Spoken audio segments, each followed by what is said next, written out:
I'm sure a number of people would have heard about the name Afreximbank.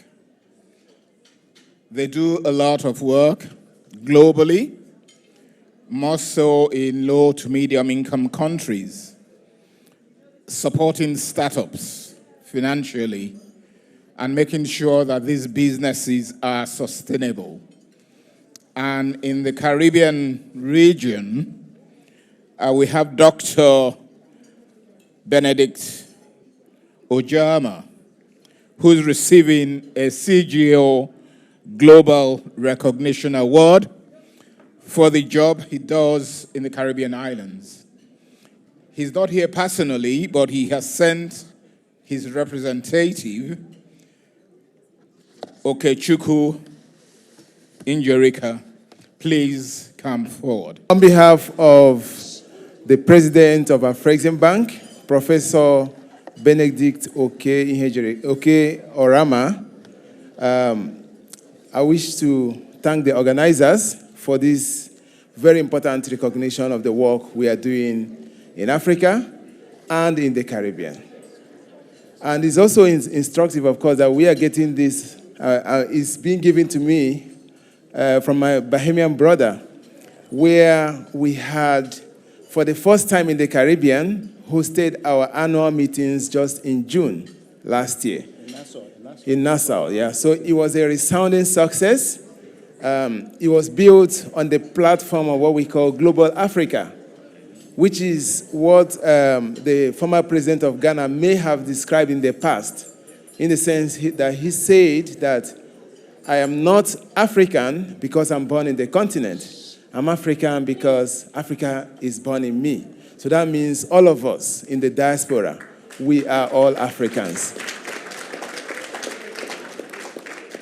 And I wish to also point out that this award is coming in to cap a very eventful week for us in the contest, on the platform of Global Africa as Afreximbank. Just last Monday, we launched the Afreximbank Diaspora Center, which we call the Global Africa Gateway in New York. And what that is supposed to do is to bring the ideas, the technical know-how from the diasporans and other investment opportunities for them to bring it back home to help develop Africa, to help develop the Caribbean. So that's what that Diaspora Gateway place is meant for. So that's number one.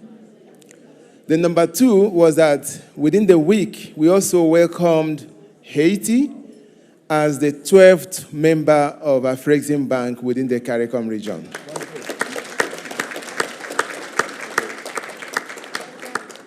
During that event, of course, we announced a huge sum of money, which is going to be as a facility to help them in the much-needed reconstruction at this time. And that's a way of Africa also talking about Global Africa, helping the brothers in diaspora, knowing that Haiti as a country has in the past also helped a lot of African countries when they needed the help in the past. Yes. Absolutely. Now, the third event was, we also launched a storytelling event where we recounted, we told the untold stories that happened on the back of the first ever Africa-Caribbean collaboration for the purchase of vaccines during the COVID-19 pandemic. Many of us may have heard that Afreximbank facilitated this by putting down $2 billion as guarantee to enable Johnson & Johnson supply vaccines to African and Caribbean countries at the same time with the rest of the world. So we all were able to, instead of doing the usual taking handouts from those who are our donor countries, we were able to sit on the table and negotiate for ourselves. So we had to write.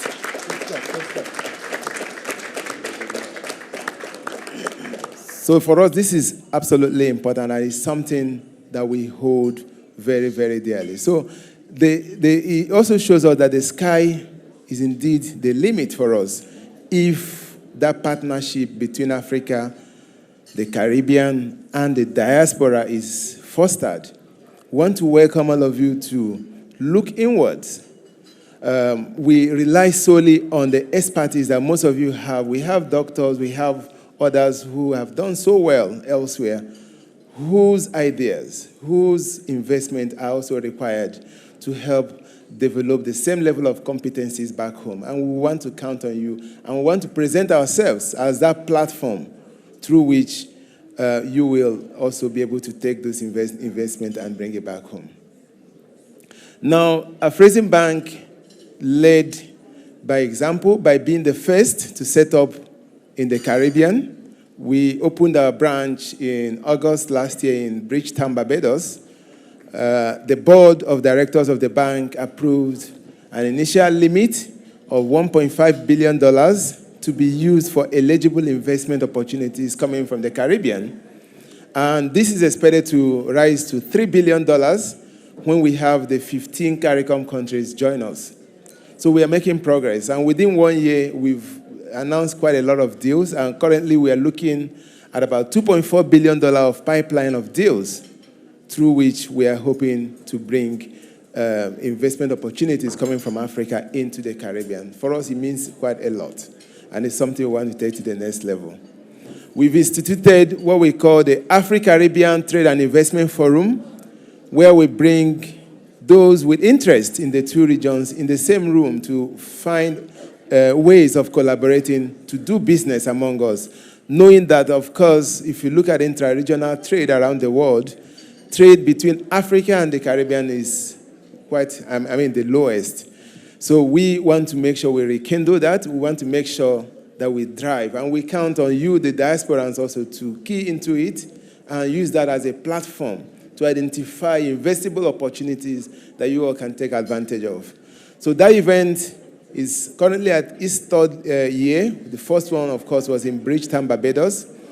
The second was in Guyana. President Ali, who was here, graciously hosted us last year.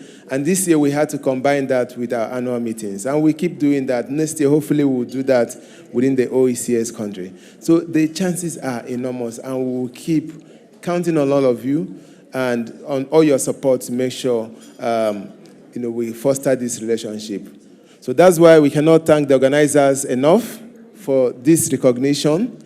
Is more like a lot of air in our wings, and it helps us to fly higher. And we do hope we find in each and every one of you as partners who will also help us in that drive to make sure that this dream, which was formed, it was sung about by a lot of great Pan-Africanists in the past, but which has found root today because Afreximbank has come in to say, we are happy to bring capital to support this cross-regional relationship, that all of you will also find reason to key into it and be part of it. So thank you very much, and have a wonderful rest of the evening.